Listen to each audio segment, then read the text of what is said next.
মাননীয় মোদীজির নেতৃত্বে ভারতীয় সেনা পাকিস্তানে অপারেশন সিঁদুর করেছে। আমাদের মুখ্যমন্ত্রী আজকে সেই অপারেশন সিঁদুর নিয়ে বলছেন কি মাননীয় প্রধানমন্ত্রী নাকি এখানে সিঁদুর বেচতে এসেছেন।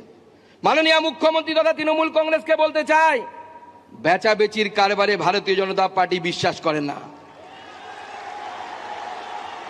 কেনা বেচাতে আপনি বিশ্বাস করেন, সেই জন্য মমতা বন্দ্যোপাধ্যায় আপনি আমেরিকাটা কোথা থেকে একটা পিএইচডি ডিগ্রি কিনে নিয়ে এসেছিলেন, সেটাও ভুয়ো পিএইচডি ডিগ্রি, সেই ডিগ্রি আপনার বাতিল হয়েছে।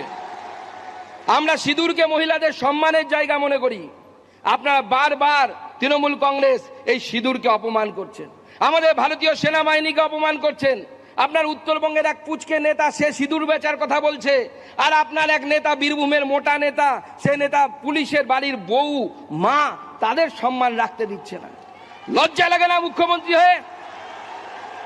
যে পুলিশ মন্ত্রী নিজের পুলিশের বাড়ির মহিলাদের ইজ্জত সামলাতে পারে না, রক্ষা করতে পারে না, এই রকম অপদার্থ মহিলা মুখ্যমন্ত্রী হওয়া সত্ত্বেও তার আসনে বসে থাকার কোনো অধিকার তার নেই, তাকে তার আসন ছেড়ে চলে যেতে হবে।